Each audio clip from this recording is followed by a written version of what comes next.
Sa loob ng isang school year, maraming bagay ang aming naranasan. Ang paaralang ito ang naging saksi sa aming mga kwento.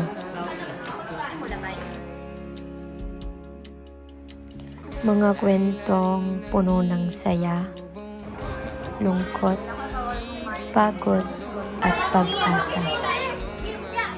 May mga araw na puno ng tawanan sa loob ng silid-aralan.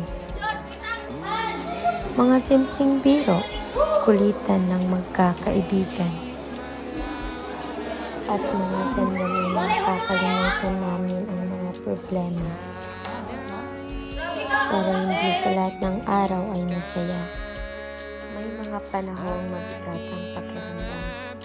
May luha, may panghila ng loob. Sa silid-paaralan na ito ay hindi lamang leksyon ang aming natutunan. Dito rin namin natutunan kung paano maging matatag, kung paano bumangon kapag nadapa, kung paano magtiwala sa sarili kahit may takot.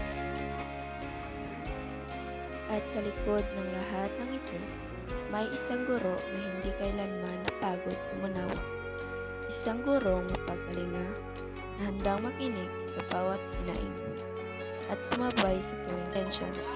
Ang silid-aralan ay naging ligtas na lugar.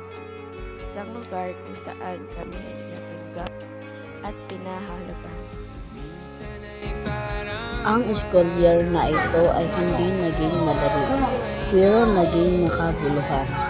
Bawat saya at lungkot ay may aral na iniwan. Bawat araw ay hakbang palapit sa aming mga pangarap. At habang papalapit ang pagtatapos ng kabanatang ito, dala namin ang alaala, ang mga aral, at mga pasasalamat hindi lang sa paaralang ito kundi lalong-lalo na sa aming guro. Isang paaralang maging bahagi ng aming buhay, hindi lang sa aming buhay.